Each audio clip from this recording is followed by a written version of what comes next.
patologia, além de clínica e das enfermidades, para se dominar uma técnica diagnóstica em qualquer sector da medicina, não só em ultrassonido.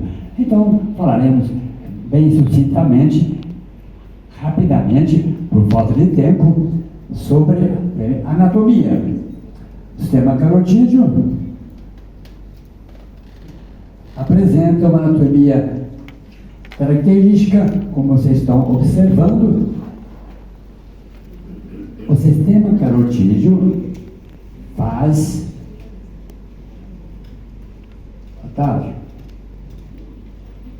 parte dos vasos supra-aórticos. O arco aórtico, à direita, o tronco maxicefálico se bifurca em artéria subclávia direita, carota comum direita, em torno de C3 a C5, bifurca em carota interna e carota externa. Do lado direito, ou do lado esquerdo, a carota comum tem origem no arco aórtico e bifurca em C3 e C4, entre C3 e C4, semelhante ou igual ao sistema carotídeo direito. Essa anatomia ocorre apenas em 85% da população.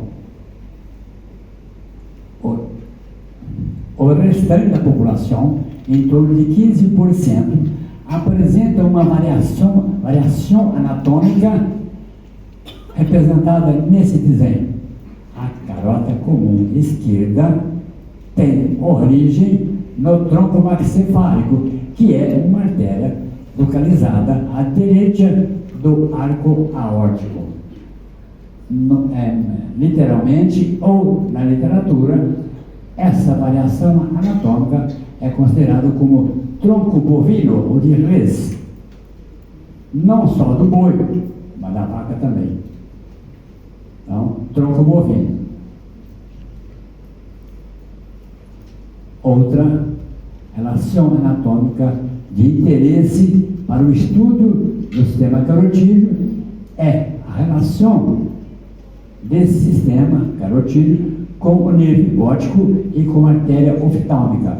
Então, a artéria oftálmica, que é ramo da carota interna,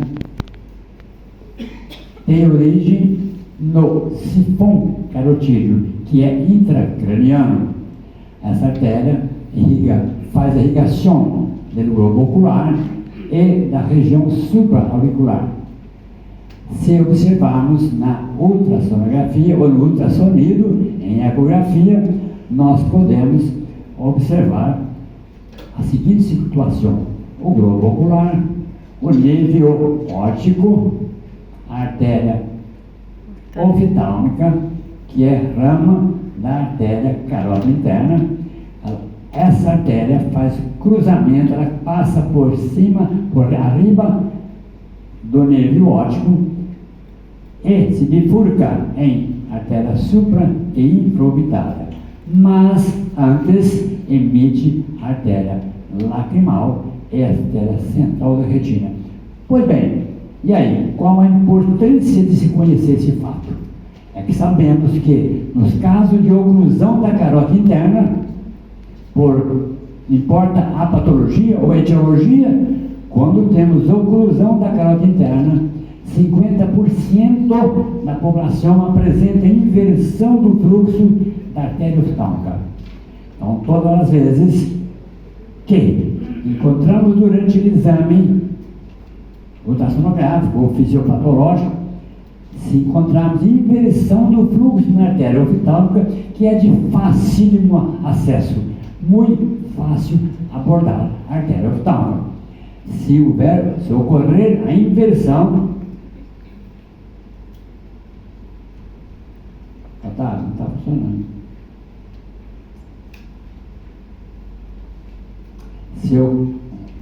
Se ocorrer a inversão do fluxo na artéria oftálmica, indica oclusão da carota interna do mesmo lado.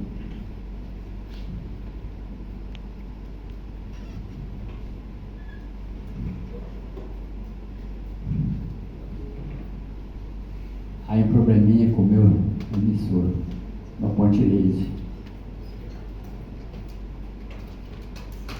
Um rato.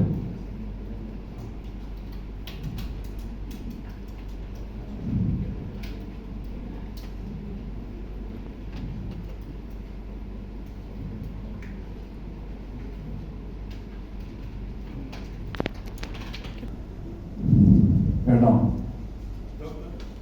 Da artéria oftálmica, perdão, da artéria carota interna, todas as vezes que ocorre a carota interna, podemos ter ou não inversão oftálmica, mas todas as vezes que ocorre inversão do fluxo da artéria oftálmica, indica oclusão da artéria carota interna. Outro detalhe, ou fato importante, na anatomia do sistema carotídeo, assim como em todas as artérias humanas, seria o estudo da parede das artérias. Porque o espessamento da parede arterial, que é composta de capa adventícia, capa média muscular e capa íntima, quando esse conjunto de estruturas, essas três estruturas, estão aumentadas de espessura de calibre, funciona como muito bueno marcador de eventos vasculares, como acidentes vasculares cerebrais, né? Síncopes ou acidentes vasculares cardíacos, como isquemia miocárdica. Então, o espessamento da parede da artéria funciona como um marcador para o prognóstico dessas enfermidades. À direita, uma ecografia ou ultrassonido da carota comum, avaliando a espessura do complexo miointimal. O que é o complexo miointimal ou médio-intimal? Como eu coloquei aqui. É a soma da medida da camada média com a camada íntima, desprezando ou não avaliando a camada adventícia, que é formada de colágeno, fibroblasto e fibrócitos. Observando aqui, podemos ver como se faz. Capa íntima. Esta ou este cordão, essa linha hiperecogênica que aparece no ultrassonido, esse cordão é a capa íntima. O cordão inferior mais abaixo é um cordão hipoecóico ou anecoico, quase negro, é a capa média muscular. E finalmente a capa adventícia, que aparece na ultrassonido como estrutura hiperrefringente, bem branca, clara. A capa adventícia não faz parte da avaliação do complexo miointimal. Onde avaliar o complexo miointimal? Na parede traseira da carota comum, 15 a 30 milímetros desde la bifurcação. Não avaliar próximo da bifurcação do sistema carotídeo por conta da anisotropia ecográfica que deforma a imagem da parede arterial. Então, aquisição de 15 a 30 milímetros de bifurcação na parede traseira da carota, o que mostra nessa região. Abrir até a hora sobre anatomia. Agora vamos falar sobre variações anatômicas. São várias, mas vou falar sobre duas ou três solamente. A primeira variação anatômica que ocorre em 10 a 15% de todas as pessoas, mal interpretado na maioria das pessoas que fazem ultrassonido, seria o quê? Uma origem anômala da carota comum esquerda, como mostrei na anatomia no primeiro slide, no primeiro quadro. Comentei, falei com vocês, que 80% das pessoas, 85%, a carota comum esquerda tem origem no arco aórtico. mas 15%, a carota comum esquerda, tem origem no tronco braquicefálico. Olhando aqui à direita, um ultrassonido do arco aórtico, do tronco braquicefálico, da origem da carota comum esquerda e da artéria subricável, podemos confirmar o que nós chamamos de tronco bovino ou de res. Esse desenho mostra o tronco bovino observado como um ultrassonido de póstero anterior, das costas do indivíduo para frente, mostrando aqui a aorta ascendente, o arco aórtico, a aorta descendente, a artéria pulmonar, o tronco braquicefálico, a carota comum esquerda com origem no tronco e não tem origem na aorta, tem origem no tronco. É essa a situação, este caso, e mais abaixo, a artéria subricária esquerda. Outras variações anatômicas permitem que possam dificultar a abordagem em ultrassonido durante o exame do sistema carotídeo. Variações morfológicas, não anatômicas, e topográficas de localização. Abordagem em focos anterior e posterior ao músculo externo-cleidomastoideo. Como podemos observar agora. 60% da humanidade, ou da população, ou das pessoas, apresentam carota comum, carota interna e carota externa no mesmo plano. Portanto, a abordagem com ecografia, o duplo colorido, o duplo de amplitude, se fizer uma abordagem anterior ao músculo externo cleidomastoideo, ou seja, o transdutor anterior, próximo da traqueia, nós podemos observar que observamos a carota comum, mas anterior à carota externa, mas posterior à carota interna. A tiroideia superior é ramo da carota externa, para ter certeza que você avaliou a carota externa.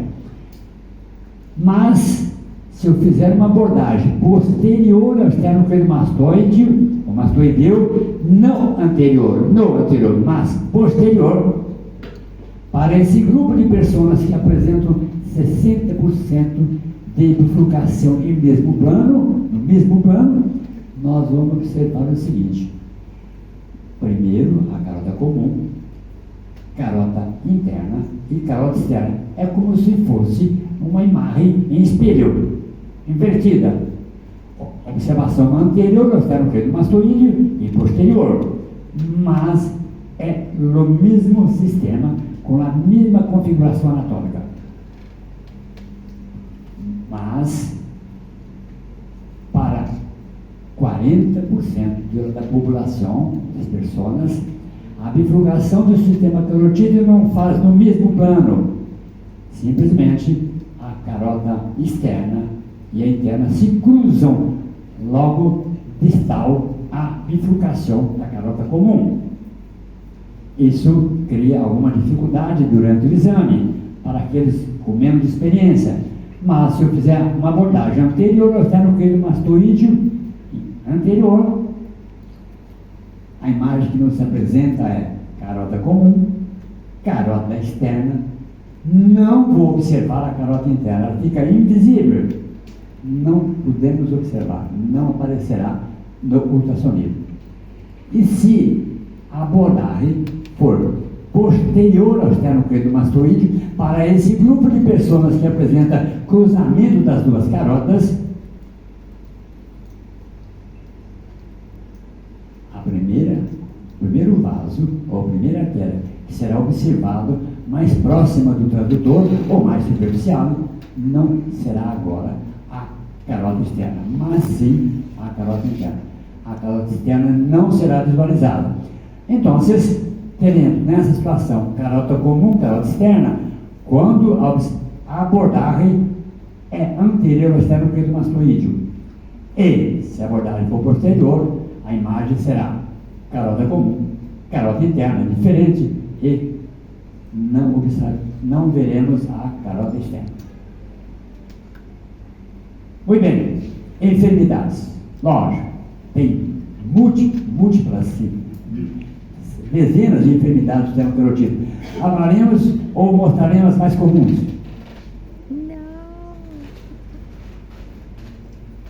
A doença ou a enfermidade mais frequente no sistema arterial da população, do ser humano ou da humanidade é a aterosclerose, que é uma doença com predisposição genética, não é adquirida. Aqui representado o quê? Placas de ateromas parietales na parede da artéria, nesse caso a carota comum, a carota externa e a carota interna, e uma grande placa ateromatosa próximo da bifurcação, mas dirigida à carota interna com uma sombra acústica, o que determina que é uma placa estável e que tem sombra acústica, portanto ela é calcificada. Vamos falar do prognóstico mais adiante. Essa enfermidade representa 90% de todas as doenças humanas relacionadas à aterosclerose, que é uma doença genética. Os outros 10% são representados pela ambulação, em inglês KINC, 18%, aqui com etiologia que pode ser congênita ou adquirida. A adquirida está amplamente muito relacionada à hipertensão arterial, com todas as suas características. Esse KINC, essa ambulação da carota interna, é de um jovem de 14 anos de idade. Outra doença que faz parte, outra enfermidade que faz parte das doenças no aterosclerótica é o quê?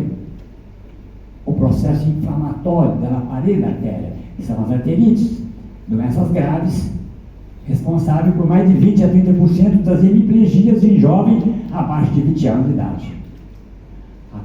Acá, no Doppler colorido, podemos observar a luz arterial envolta um halo anecoico, sem ecos.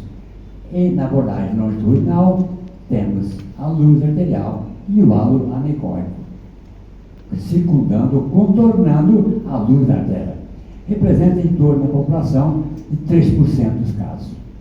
E finalmente a displasia muscular, que também pode ocorrer nas artérias renais, que raramente leva à insuficiência renal, mas pode levar à hipertensão renovascular, que é uma mutação genética, entre outras, que leva a deformidade, processo inflamatório, com evolução rápida e crônica da parede da artéria, deformando totalmente a luz, gerando ou produzindo estenoses e ectasias, como mostra aqui. Esse grupo que eu citei, que demonstrei, representa apenas 10% de todas as enfermidades da humanidade, do ponto de vista arterial. A aterosclerose representa 90%.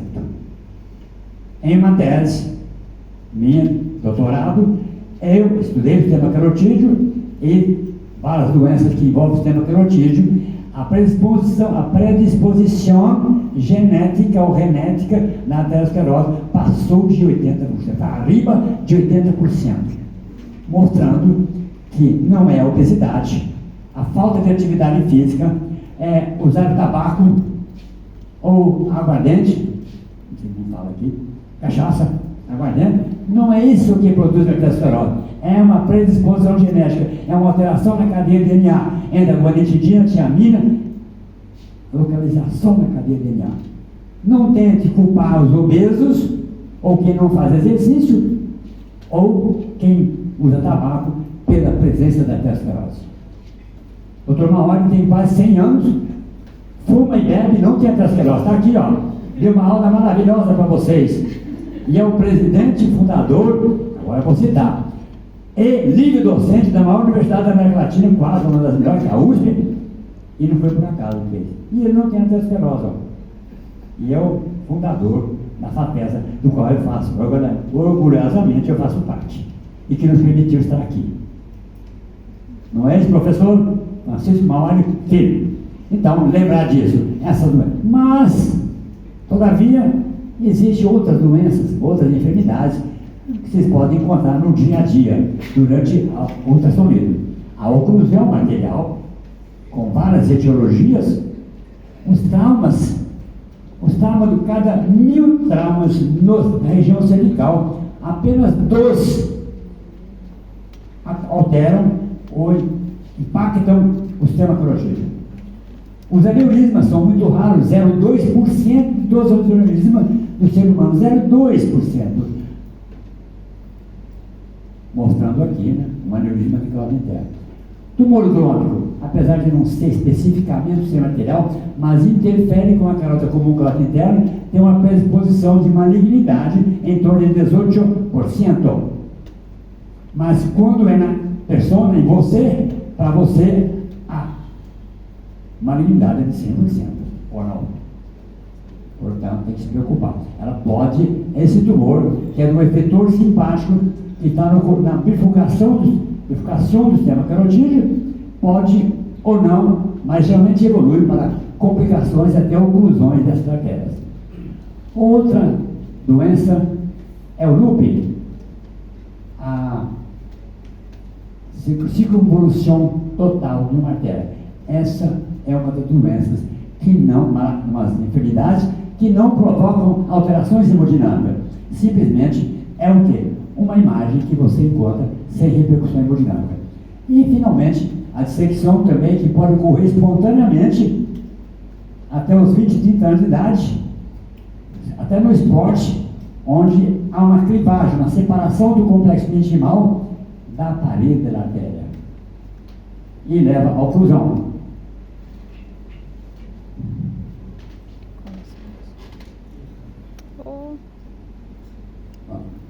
Voltou? Está bien la imagen. Ahí. Perdão.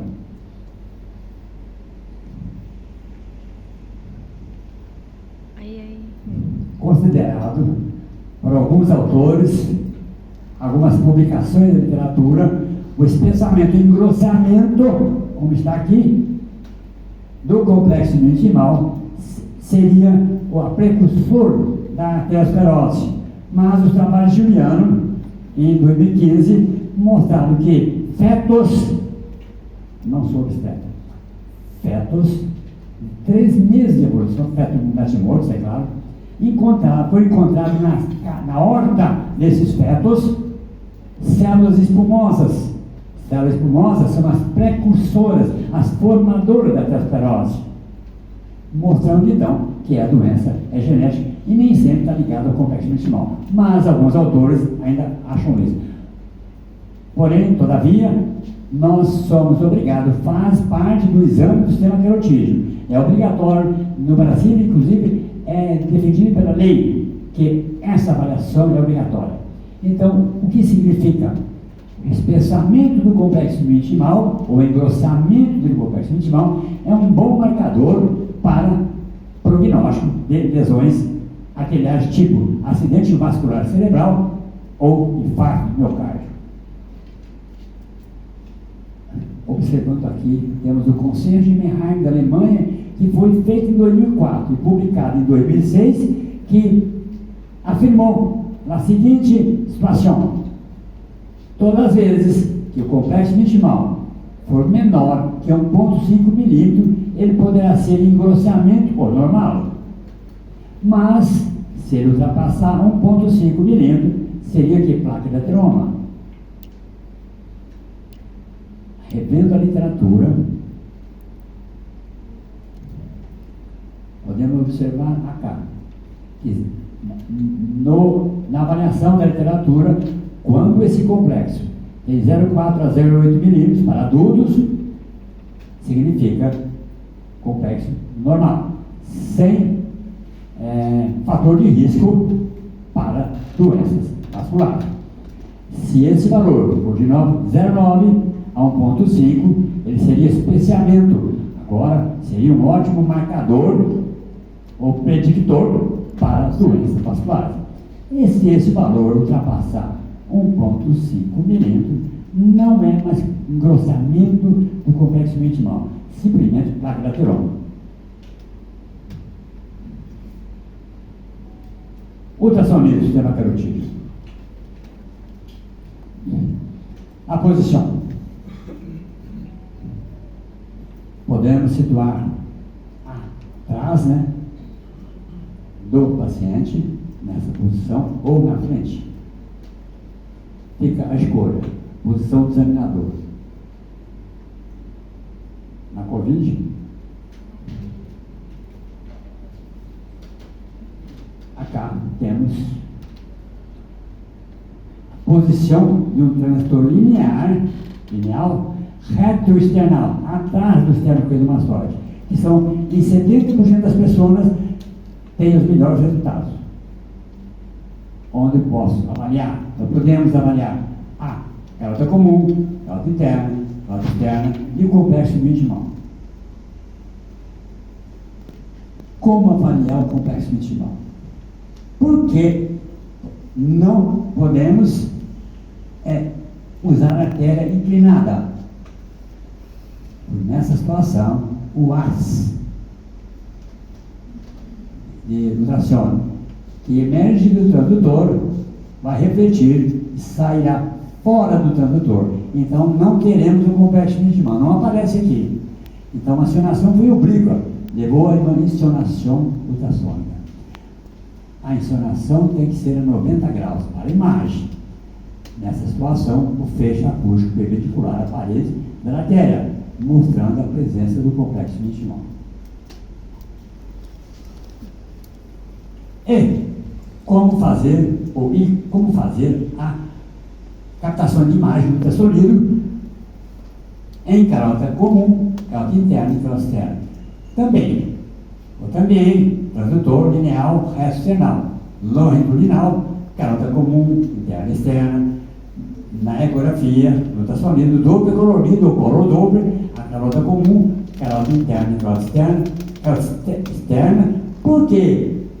Eu posso afirmar que essa é a calota externa, porque ela apresenta a tiroideia superior. A artéria carota interna não apresenta ramos do pescoço, ou na região cervical. A calota interna não tem ramos. Quem tem ramo no pescoço é a calota externa. Podemos também falar o método de duplex scan, imagem e dobro espectral. Por outro lado, não usamos sempre a abordagem reto-external. Podemos usar a anterior ao esternocleidomastoide, também para avaliar a calota comum, interna e externa, aqui uma placa, veia jugular, calota comum e assim por diante. Poucos ultrassonografistas usam isso. Quando na minha estada nos Estados Unidos, era obrigatório essa abordagem, ou seja, avaliar o tronco baxicefálico, que emite a calota comum e a subcapa direita, e também o arco aórtico tem que se avaliar para estudar a origem da calota comum esquerda. A literatura mostra que 1 a 2% das embolias cerebrais vem dos quinquim, das angulações ou de lesões no tronco maxilofálico. Mas, todavia, para se conseguir um bom ultrassonido e entender a imagem, há que usar o transdutor endocaritário ou transdutor em torno de 5 MHz, usado também em cardiologia e endocárdio. O transdutor na fúrcula com orientação do feixe, né, o AS, para a axila direita. Vamos observar o quê? Para a direita, vamos observar o arco aórtico, tronco maxilofálico, calota comum esquerda e subclave esquerda. Se o AS for dirigido para a axila direita, observaremos a aorta torácica, o tronco maxilofálico, calota comum direita e subclave direita. Assim, poderemos avaliar lesões no tronco maxilofálico, origem da calota comum e subclave e do tronco maxilofálico. Frequentemente, somos abordados em relação à importância da avaliação da artéria subclava para a perfusão cerebral. Todos acham que não. A artéria subclava também irriga o cérebro. Através do quê? Da artéria vertebral. Então, a vertebral tem origem na artéria subclava, dos dois lados, direito e esquerdo. Portanto, saber sobre a condição anatômica, fisiológica e hemodinâmica da subclava tem grande importância para o estudo hemodinâmico cerebral. Outro fato interessante é a classificação das placas da tiroma em escala de crises.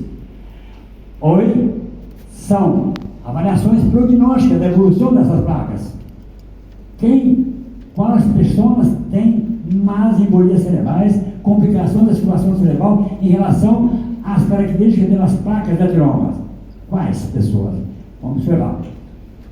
Rapidinho. Classificação e prognóstico mediante ecogenicidade da escala de Gris, que é conhecido com publicação que começou em 2003 em GSM,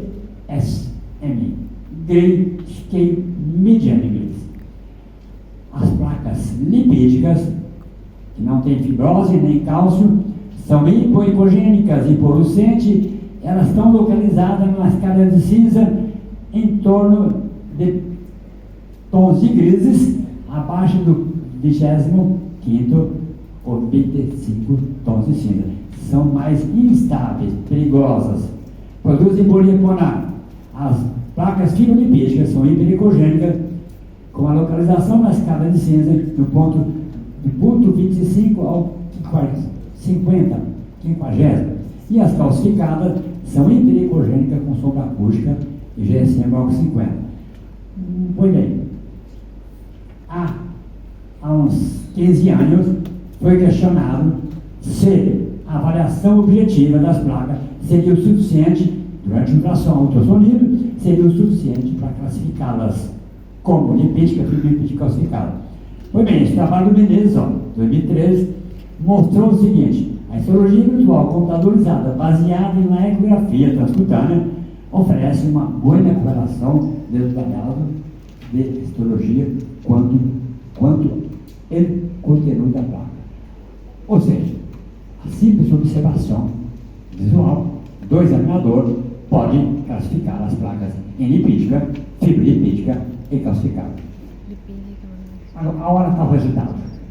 Uma placa hipo ou anecoica, sem erros, placa lipídica, são instáveis, perigosas, produzem embolia, 30% mais de complicações que as outras. Ao localizar a imagem dessa placa e a escala de sonido gris, os tons de gris, a escala de cinza, ou em maior tonos de gris, aonde está localizada essa placa? Ela está ligada entre o ponto 1 e o 25º ponto, aqui, acá. E a placa fibrolipídica branca, não tem sombra azul, sem sombra acústica, está localizada no ponto, ou tono de cinza, entre o 25º e o 50º, 50. E as placas calcificadas, que tem a sombra acústica posterior, como mostra aqui, está localizada adelante dos pontos 50. São os 250 gris de cinza. Qual é a importância? É obrigado, hoje somos obrigados a colocar no laudo, no informe. Como? Porque essas placas devem contraindicar a cirurgia endovascular, radiofrequência, stent, endoprótese, porque tem grande impacto com relação à liberação de pequenos fragmentos de trombo durante a passada do fio, do guia, do equipamento, do equipo, que leva o stent. São instáveis, perigosas. As placas fibrolipídicas e calcificadas não apresentam esse problema. Critério para a quantificação da estenose. O que é que leva?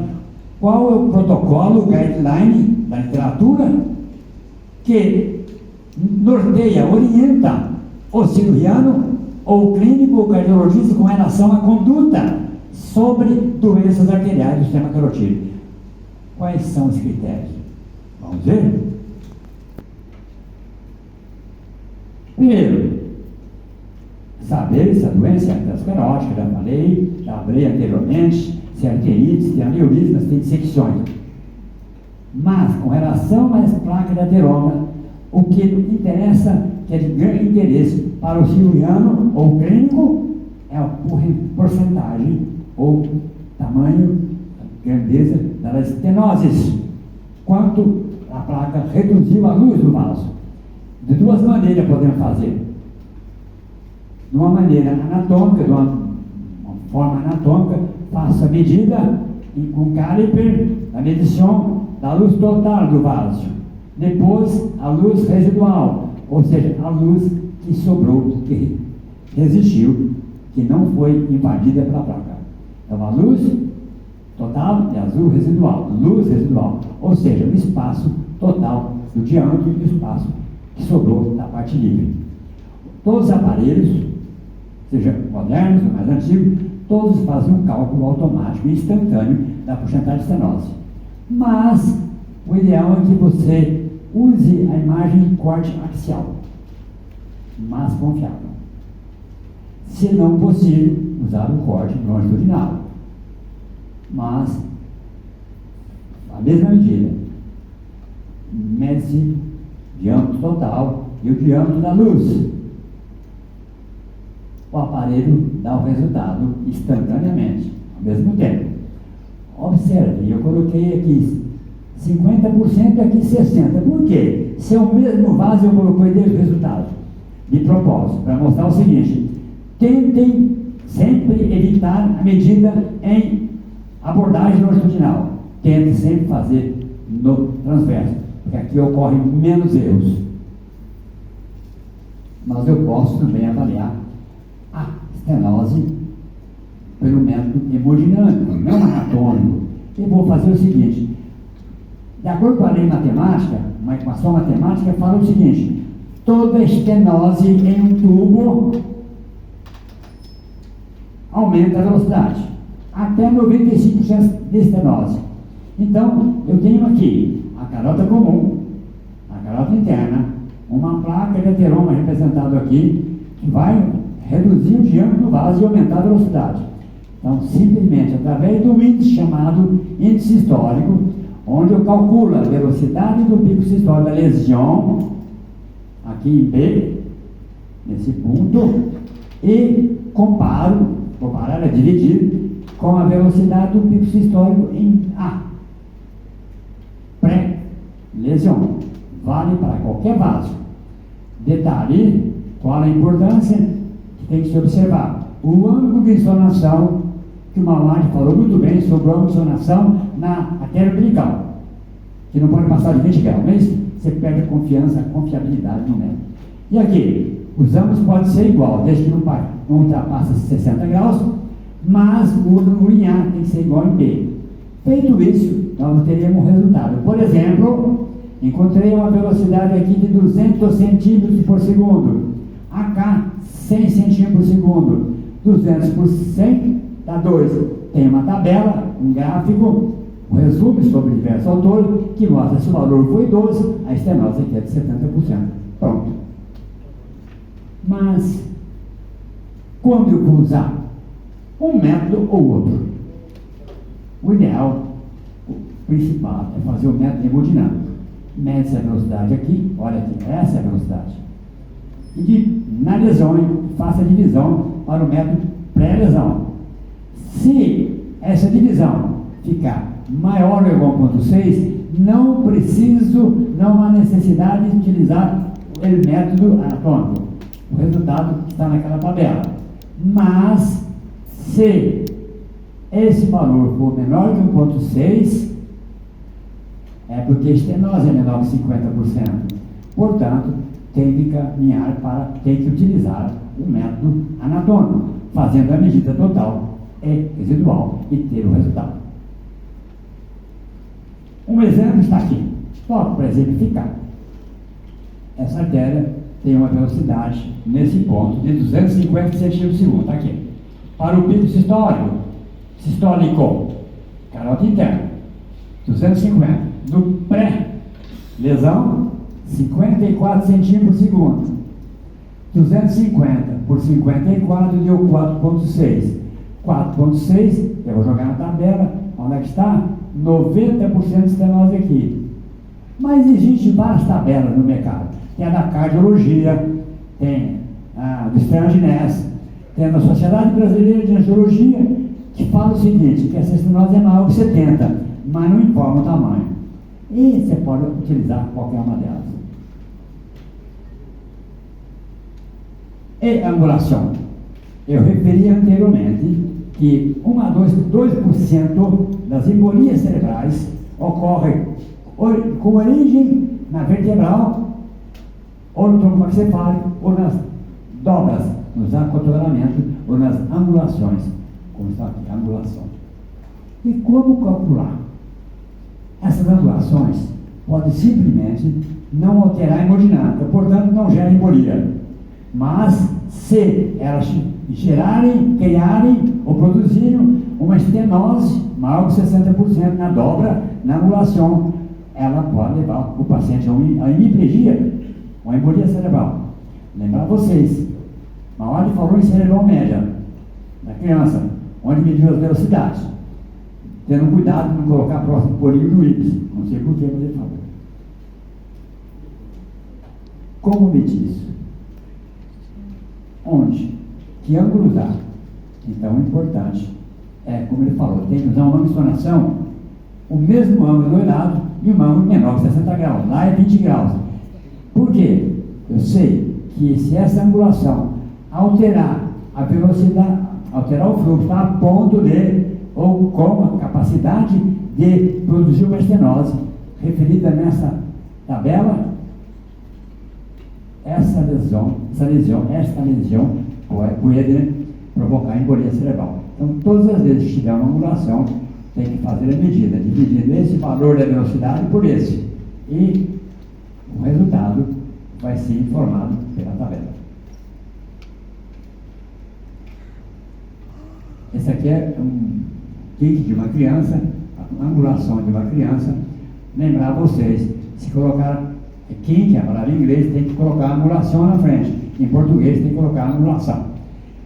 A medida da velocidade do pico sistólico na dobra, na angulação, deu 131 centímetros por segundo aqui.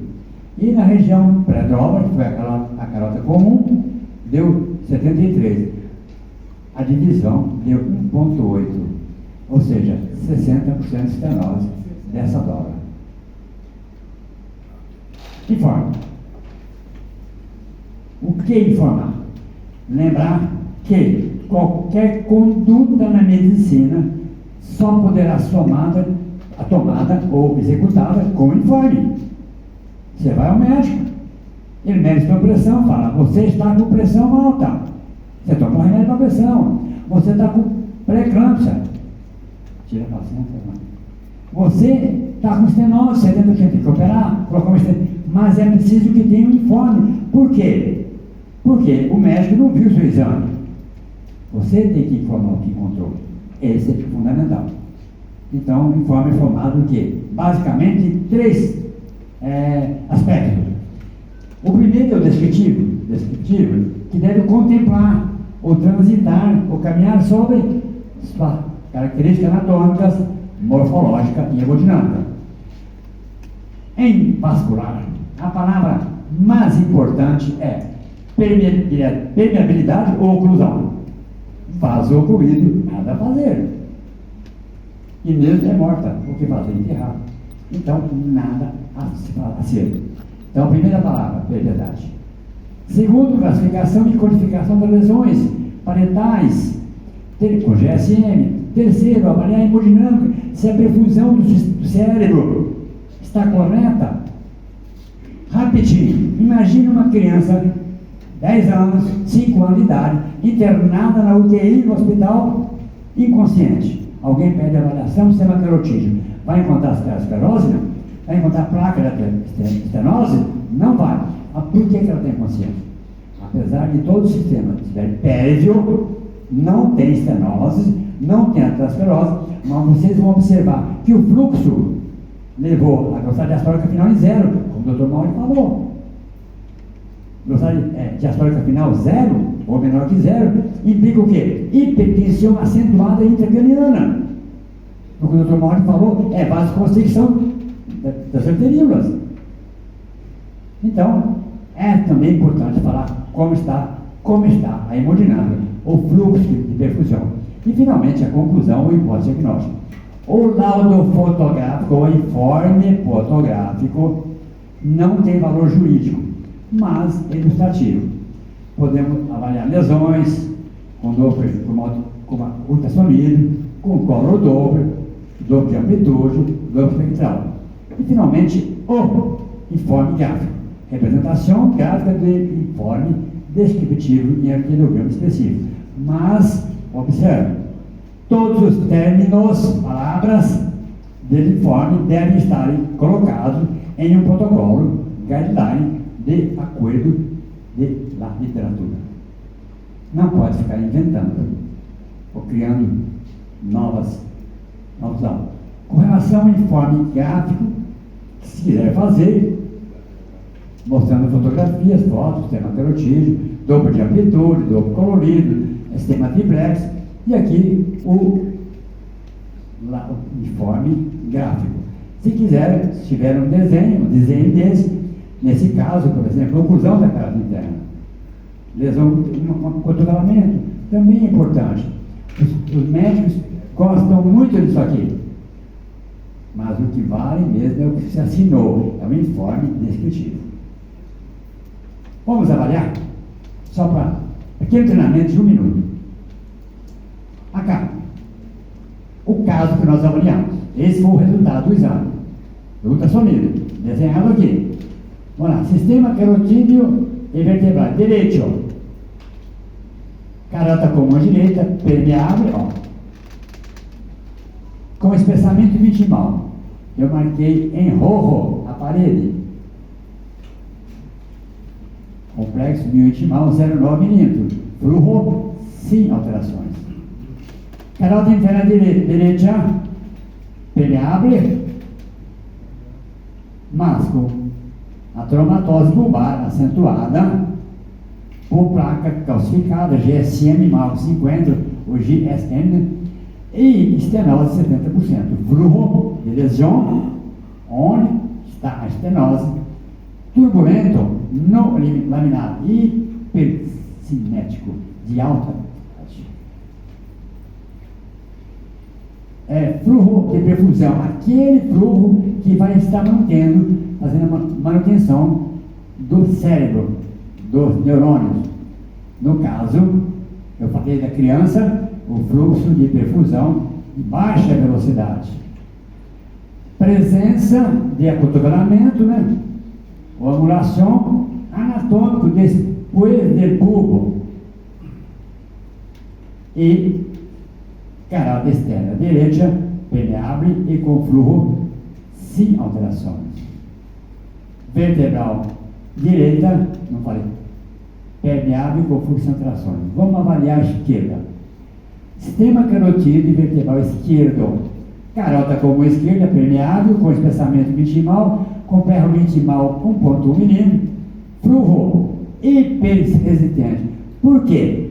Todas as vezes que ocorre a oclusão da carota interna, o fluxo na carota comum aumentará a resistência, como se alguém comprimisse o cérebro. Então, o fluxo ficou hiperresistente, por oclusão de carota interna, oclusão. Mas ele tem a mesma velocidade. Carota interna esquerda, ocluída por trono. Mas desenvolveu o shunt oftálmico que eu citei no começo.